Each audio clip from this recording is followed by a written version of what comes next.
Hello and welcome to Twist List. Today we are looking at 10 incredible survival stories from the 19th century. Travel and exploration in the 19th century was far more dangerous than it is today. It was easy to get lost without GPS or even proper maps, and stranded adventurers had no way to call for help. Instead, survival often required incredible strength, will, and cunning. The 9th spot on the list is occupied by Judah Paddock and the crew of the When British or American sailors were shipwrecked off the Barbary coast, their best chance of survival was to make it to Morocco, which was friendly to both governments.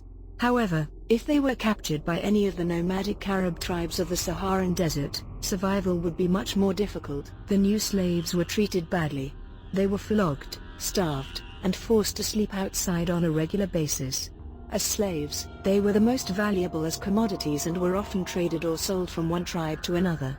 Paddock believed that this was the only reason they weren't killed on the spot, although this didn't save some of the Oswego's other survivors, who ended up murdered. Judah Paddock was captain of the Oswego, a merchant ship that ran aground in 1800. The crew was forced to abandon ship and set out on land, but when a schism developed among the crew, Paddock set off on his own with just 3 other crew members, one of whom was a useless drunkard. The survivors were captured by Arabs, who turned them into slaves. Paddock came to be owned by a man named Ahmed, whom Paddock convinced to take him to Morocco to be ransomed. But even that required a difficult journey, as well as careful negotiation, and Paddock was not able to save his entire crew.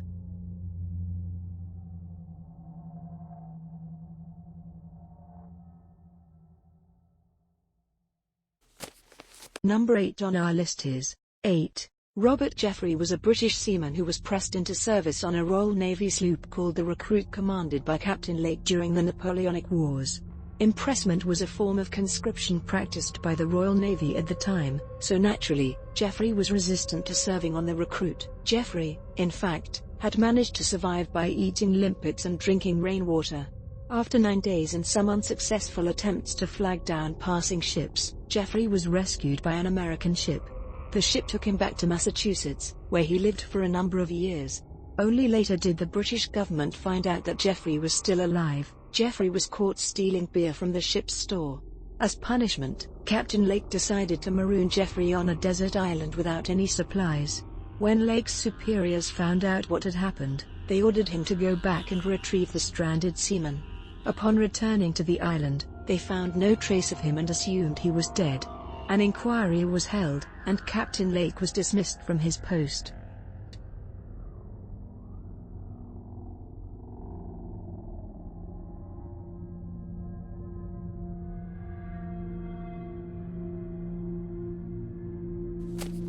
At number 7 we have 7. In 1839, British soldiers occupied Kabul in an effort to prop up a friendly ruler and prevent Afghanistan from allying with Russia. However, after just 2 years of occupation, they lost control of the city and were forced to retreat.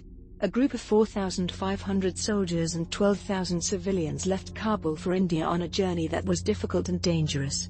Not only did the group move slowly, but temperatures dropped below freezing, and they came under attack from Ghilzai warriors, as well as the forces of Muhammad Akbar, an Afghan warlord. Of the entire column that left Kabul, Dr. Brydon is the only person known to have survived. After only 5 days of retreat, 12,000 had been massacred, and the British army was totally surrounded. One of the last left alive was Dr. William Brydon, an army surgeon who was part of a group of about a dozen trying to make it to Jalalabad.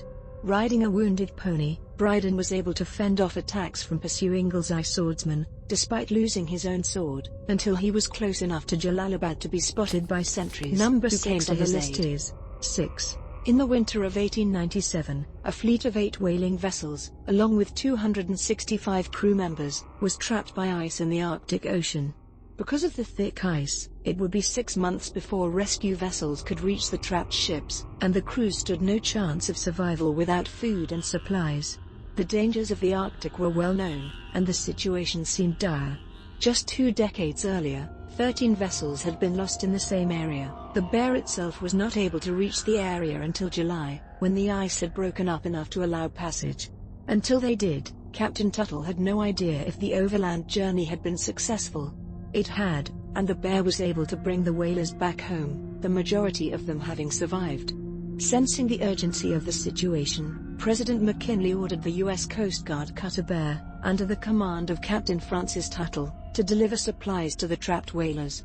The Bear sailed as far north as the ice would allow and landed 3 crew members on the coast of Alaska. Using dog sleds, the 3 traveled over 2,400 kilometers, the 1,500 miles occupied across the frozen tundra. The Darien exploring expedition in 1854 was a U.S. venture to explore the area that would later become the Panama Canal. The entire journey took 3 months. 27 men under the command of Lieutenant Isaac Strain, they were able to travel deep into the Panamanian jungle, many of whom were suffering from Caledonia Bay on the Atlantic Ocean to Darien Harbor on the Pacific. However, for some reason, they only brought enough provisions for 10 days, and they soon became lost and separated. This proved to be a costly mistake, as they were farther off course than they thought and their maps of the area were incomplete. Trudging through the jungle, they encountered dense brush and relentless mosquitoes. They ran out of food, and their feet became swollen from walking. Strain, an experienced adventurer, declared that it was the most difficult jungle that he had ever traversed.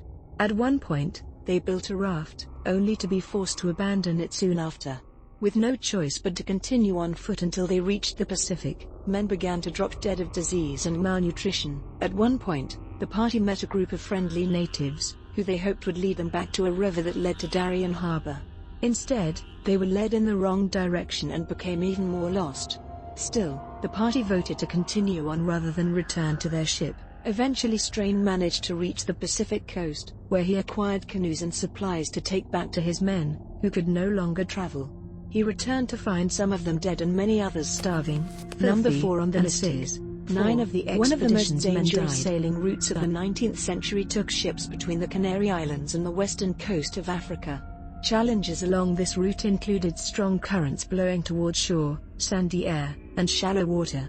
Shipwrecks were common. When they arrived at Hes El Hes, Scott was told that he must convert to Islam or be killed. Scott said that he refused to convert, although he didn't say how he managed to escape being killed. Although he remained alive, Scott was anything but free. He remained a slave for 6 years, wandering with various Arab tribes around present-day Niger and Mali in conditions that were often difficult and dangerous. Eventually, Scott managed to escape and contact the British consulate in Morocco. Alexander Scott was a 16-year-old sailor from Liverpool, England, whose ship, the Montezuma, was wrecked off the Saharan coast in 1810. According to his own narrative, Scott was captured by an Arab tribe, which took him as a slave. They forced him to travel with them to a place called Hes El Hes. The arduous journey across the Sahara took over 2 months, during which Scott encountered very little in the way of civilization.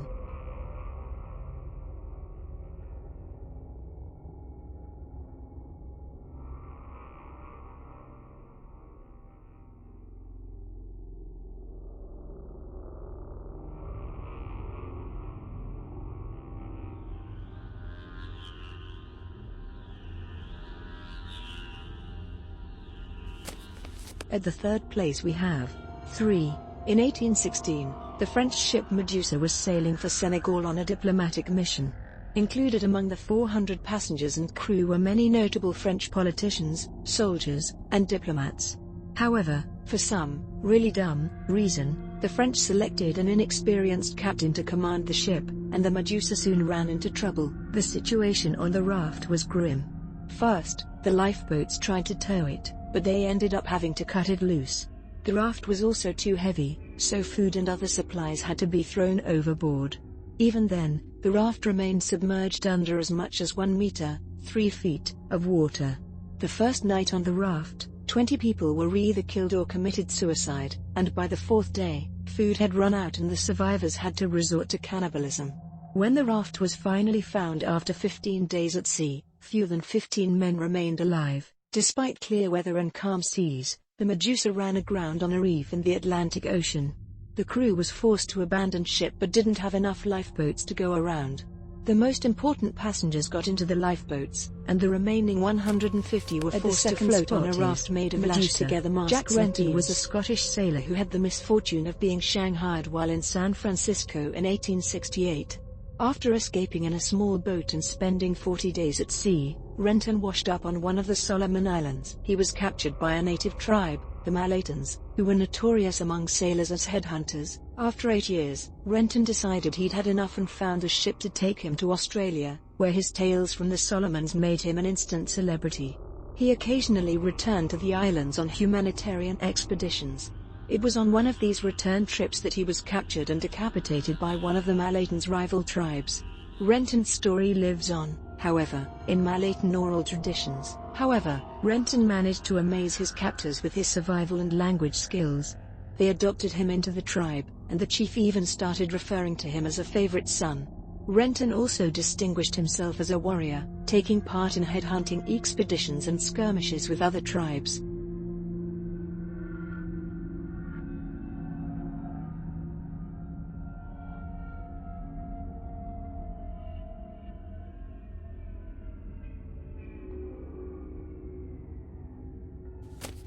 And finally, at number 1, Jack Renton. Captain James Riley and his crew were wrecked off the coast of the Sahara when their ship, the Commerce, ran aground in 1815. After a failed attempt to escape by boat, the men were captured by nomadic tribes, who took them as slaves. Maintaining the role of captain and looking out for his men's freedom, Riley negotiated to be sold to an Arab trader named Sidi Hamet, who agreed to take Riley and 4 other crew members north, where they could be ransomed. During the long and arduous journey, they traveled as much as 80 kilometers, 50 miles, a day by camel and had to endure all sorts of dangers, including ambushes. Riley's ordeal lasted 2 years. When he returned to the United States, his account of his journey became a bestseller. As slaves, the men were held in terrible conditions and forced to march across the desert with very little food or water. Often, the only sustenance available was camel milk or urine. Suffering from exhaustion and malnutrition, the men lost weight and one of them even resorted to chewing on his own flesh. And finally, some weighed at as little number as 18 1, kilograms, why they vanished. 40 pounds. When the Their ancestral captors were Pueblo cruel nation even when they were trying disappeared, to help. they did The so cure without for any dysentery clear was to reason. brand those It afflicted remains with a one of heated knife on archaeology's different greatest parts of the body. puzzles. A new study might pin it on a series of droughts. During a span of 500 years, 700 to 1,250, 4 dry periods occurred, and the worst at last. Each time, the destruction of crops instigated civil inequality, unrest, and violence. Belief systems and rituals changed to deal with the crisis. The weather data and social changes with every drought indicates that the Pueblo Vanishing Act was merely a cultural transition and eventual abandonment of their trademark traditions and sites. Scientists gathered information from over 1,000 sites related to the Pueblos and 30,000 tree ring dates. Together, they produced an incredible year-by-year view of the region's weather. Across the board, a recurrent cycle of drought could be seen. Each time, it coincided with major changes within the prehistoric society. If researchers are right, the Pueblo's fate was sealed centuries before their culture petered out. Thanks for watching. If you enjoyed this video and would like to see more, then please hit the subscribe button.